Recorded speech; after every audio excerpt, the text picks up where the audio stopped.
Hello, I hope everyone's here. You can't say hello back, so I don't know whether you can hear me or not, but fingers crossed. God loves a trier. So this is my first live stream to Europe, so this is exciting.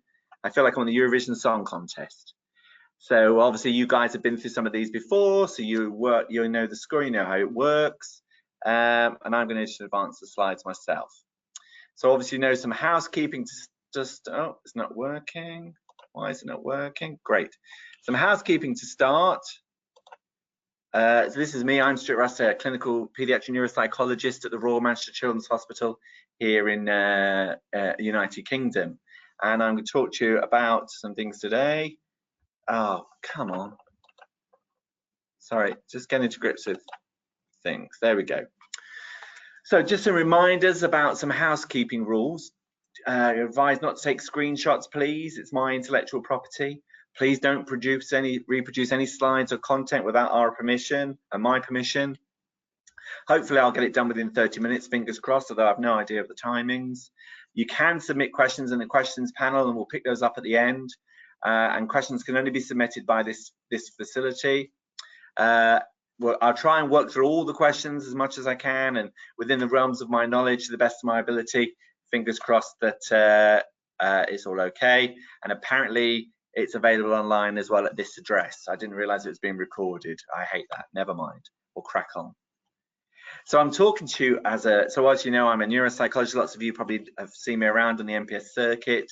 And I worked in metabolic conditions for 15, 16 years now, and I've been working neuropsychology for 20 years, so quite a long time. So I'm talking to you about psychological care generally for children and families with MPS disorders in this current slightly aware and slightly unusual and rare situation that we're all living in at the moment, which I believe is probably a lot better on the continent now. So I'm hopefully going to promote a bit of awareness about the psychological challenge for families and young people with any chronic condition. Just remind people about how people adjust, what we do, how we adapt to things. And then also, you're all very skilled clinicians, you all know the score, you know what you're doing, but just remind people about how we could cope. What kind of support is practical and useful in distressing and upsetting times that we're going through at the moment. So, just my disclosures as usual. I've had travel grants and bursaries and some speaker fees from Takeda, Vitaflo and Sanofi over the years. Thank you very much. Much appreciated and paid for my kitchen. So I'm talking to you about chronic illness and its psychological effects in general. So actually having any chronic condition, metabolic condition, whatever, can really impact people's lives. And we know that children and young people with any chronic condition are twice as likely to have psychological difficulties. We know their mums in particular are like to have much poorer mental health. Their siblings have high levels of mental health difficulties. And in fact, Christine Iser, she talks about ordinary people in exceptional circumstances, that when you have a chronic, life-limiting or life-altering condition, it will, of course, impact on your psychological wellness. And we know more recently that actually having a child in the family or an individual in a family with a chronic condition can almost double the risk of divorce in that family as well. So it's pretty wide-ranging, the impact of chronic conditions on families and on people's psychological wellness generally. Now, obviously, we're in a funny old situation, and I'm just going to move this box over so I can see things better. Brilliant. So we're in a sort of a crisis situation right now, and we expect it to impact ourselves, our families, our communities, and the wider society. And of course, it is doing. There have been some big losses, some upsetting levels of people dying, largely in the UK, but also in many parts of Europe as well. And even if you're not directly affected yet, you might feel that it is affected or near to your family. But the reassuring thing is, from lots of natural disaster studies, is that most people can have a perfectly normal recovery. That some people might need early support and intervention, but lots and lots of people can cope, get through this, come out the other side being okay. And again, some level of distress, anxiety and upset is normal. And like Christine Iser's quote, we're regular people in a slightly abnormal situation. We're dealing with regular events in a human way. And sometimes we can get carried away and over anxious about the impact on people. And actually, people are really rather amazing. And if we learn nothing in the metabolic community, we should learn that the people are amazing and resourceful and really rather talented. Oh, I'm going to click on this bit again. And again. Oops, sorry. Gone too far. There we go. So we know that how people's responses are determined are about their resources and how they perceive the threat. So what is the danger, how big it is, how personal it feels to them, how they've coped with distress previously, however bad events have happened in the past. And the amount of support, I've talked about this in nearly all talks I ever give, social support, psychological support, the availability of people and groups and families around you is really important. Lots of research time and again highlights the importance of support from others, social and psychological support to keep us going. Our general physical health resources, we know certainly in the UK now from this understanding the disease, certain groups of people are more at risk, and potentially people with metabolic conditions, MPS conditions, are going to be at much higher risk factors. So that's going to obviously impact on responses. And again, your family, how robust your family is, what your personal resources are, and cultural backgrounds and traditions. And of course, finally, age as well. Children perhaps might react quite differently to adults. But here's the take-home message, really. Everybody has strengths. Everybody can cope with surprising amounts of things, much more than they would have thought about. And some individuals are maybe more vulnerable than others. And we have to wonder, well, who's going to be the most vulnerable people? What's the best support we can give them? What should we do? And we talk about, I don't know if you guys are familiar with this. This is from Elizabeth Kubler-Ross, and her work was originally in grief and bereavement. But actually, this model is really useful for adjusting to a diagnosis of metabolic condition, to adjusting to a pandemic, whatever. That we all go through this kind of loose model. They initially deny it won't apply to me. It doesn't apply to me. It's other people. It's only Italians. It's only whatever. So we all kind of pretend to ourselves first on. Anger stage. Why isn't someone doing anything about it? What can we do? We get stressed about it. The depression stage, where we feel hopeless and a bit, lackluster and listless, and then that kind of bargaining and acceptance stage, so where we come through it and we work out how to plan life and manage the new situation and keep going and find a way of continuing our way of being ourselves, really. And at different stages, different kinds of interventions are impossible. So in the very beginning, people need information, they need to be talked to regularly. And when they're very low, they might need lots of emotional support. And at the end, as they're kind of reorganizing and redefining how they're going to work within this situation, people might need some guidance and direction about how to optimize how they're getting on in their life. So, but the real again, the message is people are really amazing, and people can adjust to all sorts of things. And we learned that from after wars, after a Ebola crisis in Africa, that actually people adapt very quickly. People can be much more flexible mentally than we give them credit for. And often the people you worry about the most might surprise you as being the most robust and resilient.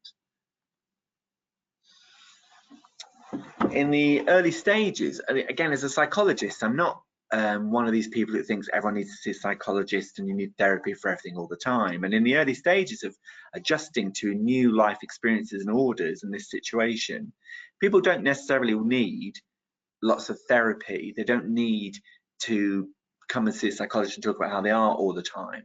But what they might need in the early stages is really practical things. And in the UK, it's called psychological first aid. And it's about a humane, supportive response to a fellow person who might be suffering and who might be struggling. So it's not about therapy. It's about being humane and recognizing the humanity in each of us. It's about being practical, not intruding, not forcing people to talk about things, about listening if people want to talk and being there and understanding. And, and not trying to understand where they're coming from, but recognizing you can't understand exactly what they're feeling and thinking and experiencing. Comforting people. Sometimes I think the most important interventions I do are just about being there and being present for people, and also really about protecting people from further harm. So about stopping people from doing things that are going to cause themselves more damage or distress in the longer term.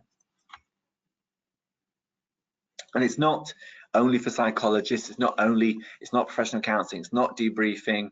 It's not about detailed discussion of events, but it's about being available, listening to people's stories, not pressuring them, and validating and normalising people's reactions. It is normal to be upset and distressed in a situation like this if you perceive yourself at risk. It is normal to be sad when scary, frightening things happen. There are normal reactions, normal human responses to a scary situation where things are rather unpredictable, and people hate, if we know nothing about life, we know that people hate unpredictability. Moving on.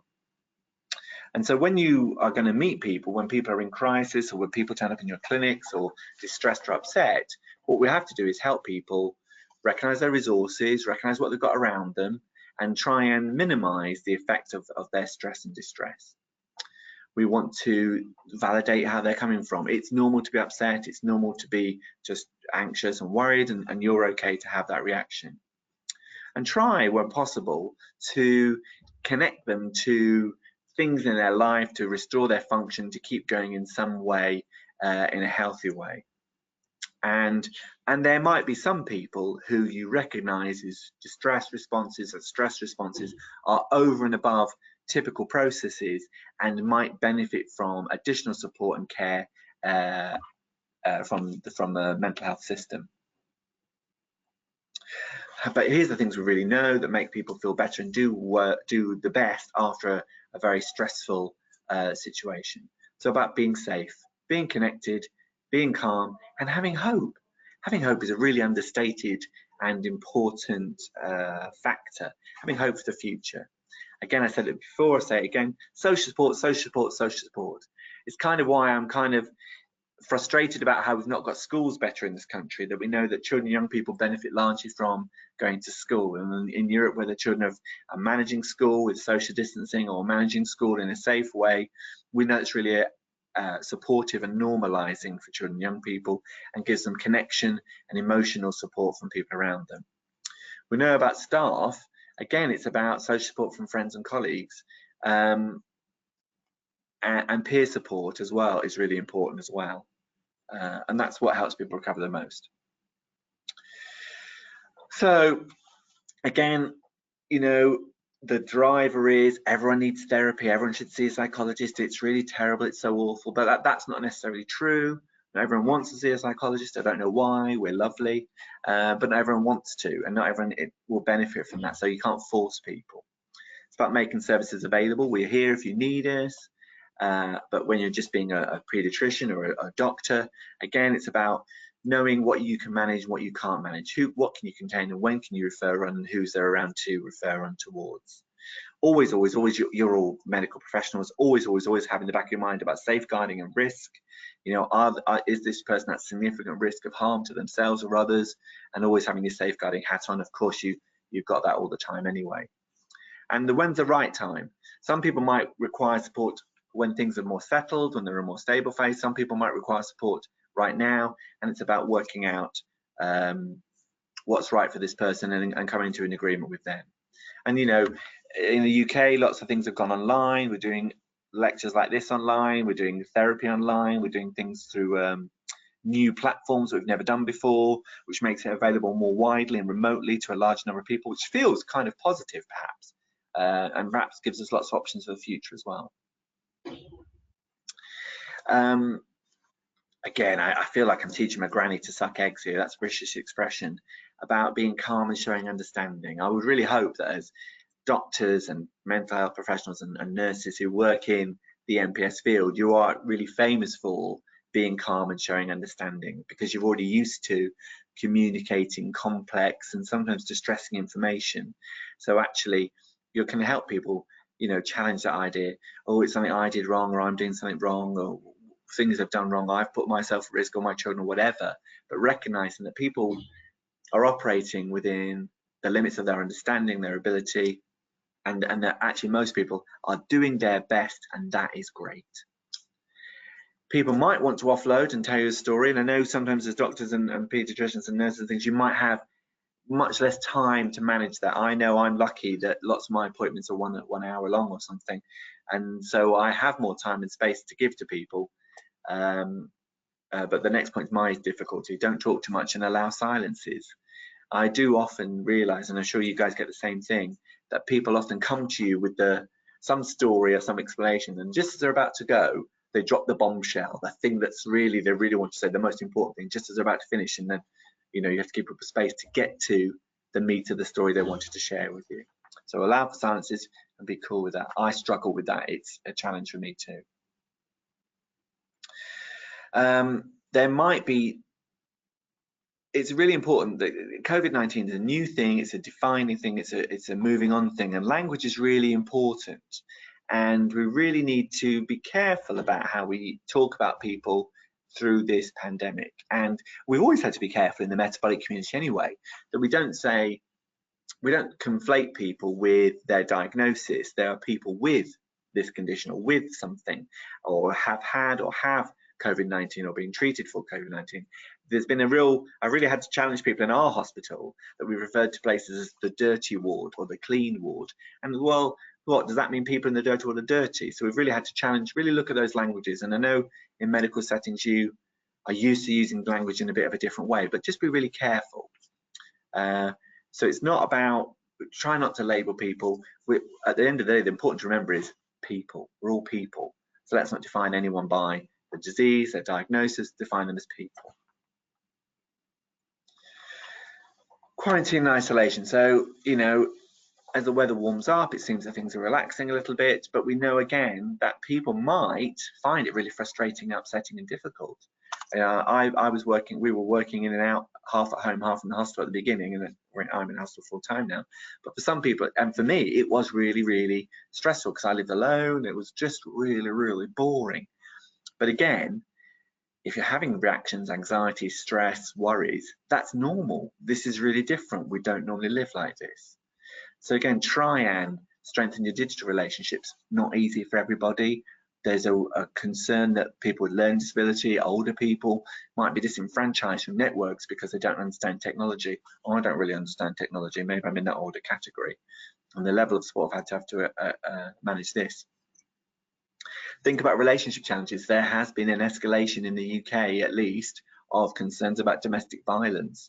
You're in a situation where your normal escape mechanisms aren't available. So, again, back to your safeguarding hat. Be aware of what people are saying in the subtext.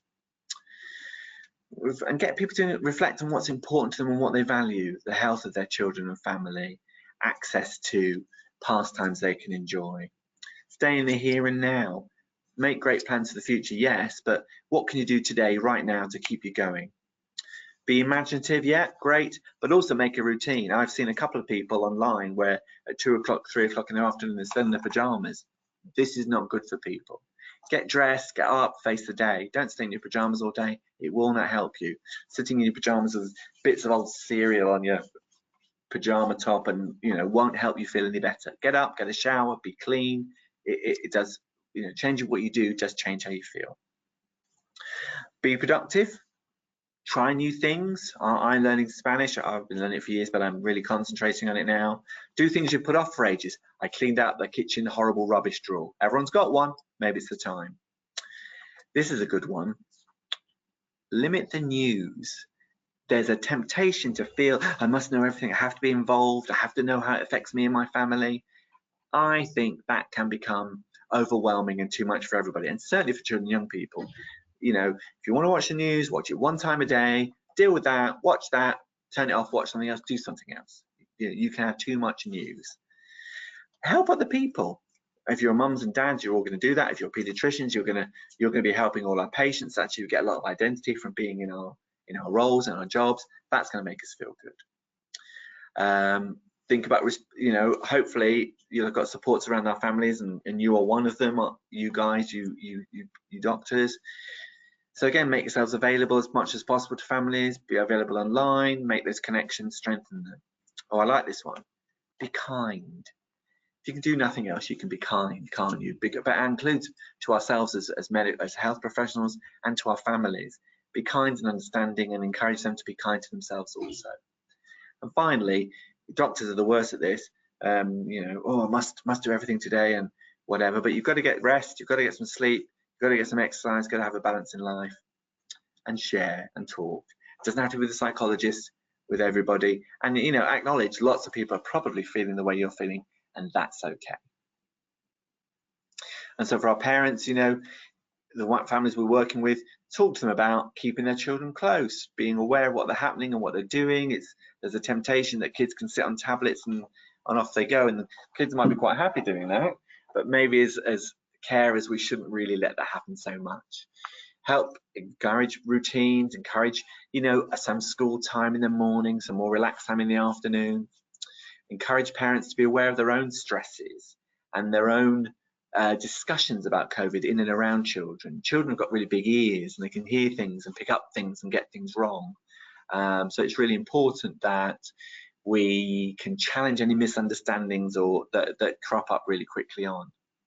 Be aware of our own behaviour as well. If you've got a mum or a dad who you're speaking to who is really not coping terribly well, let's see if we can get some help really quickly. Or let's see if we can talk to them about how they can contain their own fears. I talk a lot in lots of my clinics about Botox face, about having a face that's dead to emotion about some distressing things, that sometimes children look to mums and dads to gauge how they should be reacting, how scared they should be. And mums and dads sometimes have to fake it and have a bit of a stony face and say, no, it's fine and you're going to be safe, because children need to believe their mums and dads can keep them safe. And you can't with everything, but you can say we are doing our best. We can focus on what's in our control, and we can focus on things we're grateful for in our life. And there's some great breathing apps and activities you can do. There's a big list of resources at the end that are shared about things you can use. And these that I'm afraid these are all in English because I am British, but I'm sure there are other things available in Europe as well.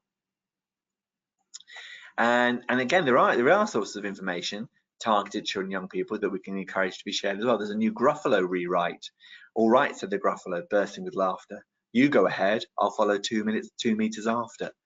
That actually there is accessible information for children to be aware and mindful of it.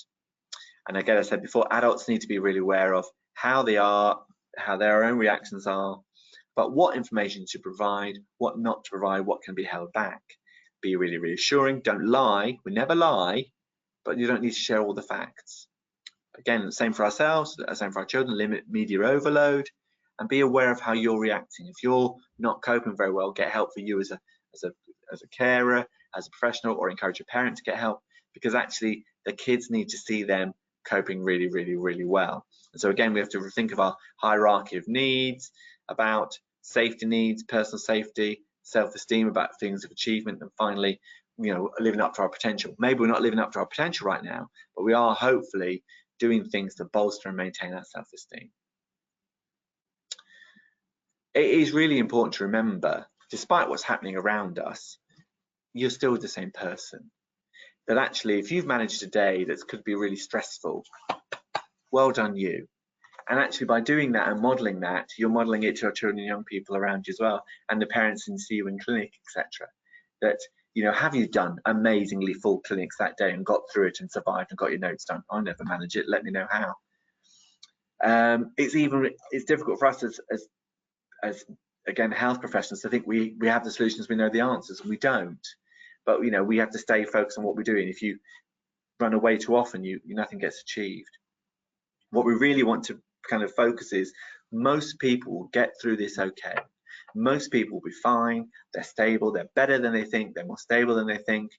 But remember, certainly in the UK, and I'm hoping in your countries too, services are still here to support you and help you, and referral routes are still open, and we're still here to provide support and guidance in a different way, but we're still here if you need us. But certainly for our mums and dads of children with metabolic conditions, they've always struggled and had a battle. They battled to get diagnosis when they knew something wrong. They battled to understand the condition and learn the facts. They battled to get access to the right specialists and the right treatments in different countries. But actually, mums and dads of children with metabolic conditions are really skilled health service users. And so, remind them of all the battles they've won already and how well they're doing. And there's some great resources around in the world. Russ Harris has done some great, he's a psychologist, works with acceptance commitment therapy. He's done this Face COVID about posters you can put up around your clinics and share with people on the internet, and it's all freely available. He's a great guy. But again, identify resources, focus on your values. What makes you you? What's important about being you? what's great about being you. So really think about how you can still be you in this situation, how you can still do things that are important for you and meaningful for you and give you validation for yourself in your life. And these are a list of all these apps. There's some online resources as well. There's some online videos. There's lots of things on YouTube. Again, sorry, they're in English, but well, that one's one is in Northern Irish, but it's still in English. But I'm sure there are other resources available in your own countries, but for people who can speak English and access English, there's lots of things out there and some references for you. There you go, questions and answers section. Look at that, not bad for time either. Let's go to the chat feature and see if there are no questions as yet. Great. Oh, excellent. So there's one question from a pediatrician. What one piece of advice support should I give to MPS patients? And one piece to help the parents. So patients depending on age, that's a tricky one. I'm not sure I have the right answer straight away, but certainly to parents, you know, remind them they're doing the best they can. To parents, say, if you're trying to keep your child safe, if you're keeping a routine every day, well done you. That's a piece of advice for parents. And for children, maybe the piece of advice is there are risks out there. Doctors and nurses are doing their best to keep them safe. And actually, they have a condition where they have to trust doctors and nurses a lot. And so we can say, well, as doctors and nurses, we're really working to make sure you're safe as well, and we'll do our best to help you and provide all the treatments that we know can help you, that we always have done and that we will continue to do. And I hope that answers the questions a bit. But again, sometimes you have to say, I'm not always sure. What should I avoid? Any vague areas top? You know what you should say? How are you? How are you doing? Check in with people. Sometimes, you know, no disrespect to medics, you're a bit business orientated and focused. I know you're in a hurry. I know you've got a quick clinic to go through, but just say to people, how are you, and mean it. Sometimes we say that and we just say it as a kind of a throwaway comment. But what we really, right now, we really want to know, how are you doing? How are you coping? And that's okay. What should you avoid? Yeah, don't talk too much about, yeah, well, 6 to 7 people in our hospital died yesterday. Nobody needs to know that. Avoid that. But, you know, what you should say is check in with people. How are they doing? And where possible, validate what they're doing and try and find the things they're doing really, really well and focus on those things and remind them. If they are struggling, you know, get them to let you know. And remember, what can we do to help you? There are services available, I hope, in your countries, and see if we can help them access those services. Oh, there's another one. How can I best gauge a judge in the initial consultation? Yeah, that's a tricky one because you've only got, you know, not a great deal of time. People give you cues though, don't they? And I hope we're all sensitive human types, and we can work out when people are putting on a brave face or not so much. The ones to worry about: visible signs of distress, people tearing up really easily, you know, not being able to talk or share. It's difficult. People are different. Some people are better at faking it and, you know, putting on that consultation face, really. But obvious signs of distress in children, or when you can see people are really trying really hard to keep it together. And actually, that's the one difficulty about online stuff is it's kind of hard sometimes to make sure there's no one else there listening to give a safe space for parents, because actually, you know, I said before, kids have got big ears and hear stuff. It's kind of hard to make sure you've just got access that person on their own, that they feel safe to really express what they feel about. That is a challenge. That is really hard because you don't know what's going on behind people. So check out who's around. Is it safe to talk? You know, can they really be free in that moment? But also, a very experienced psychologist said to me many, many years ago, don't do surgery with people unless you've got time to stitch them up again afterwards. If you haven't got time to unpack how people are feeling and help them get control and put themselves back together, maybe steer clear of it altogether.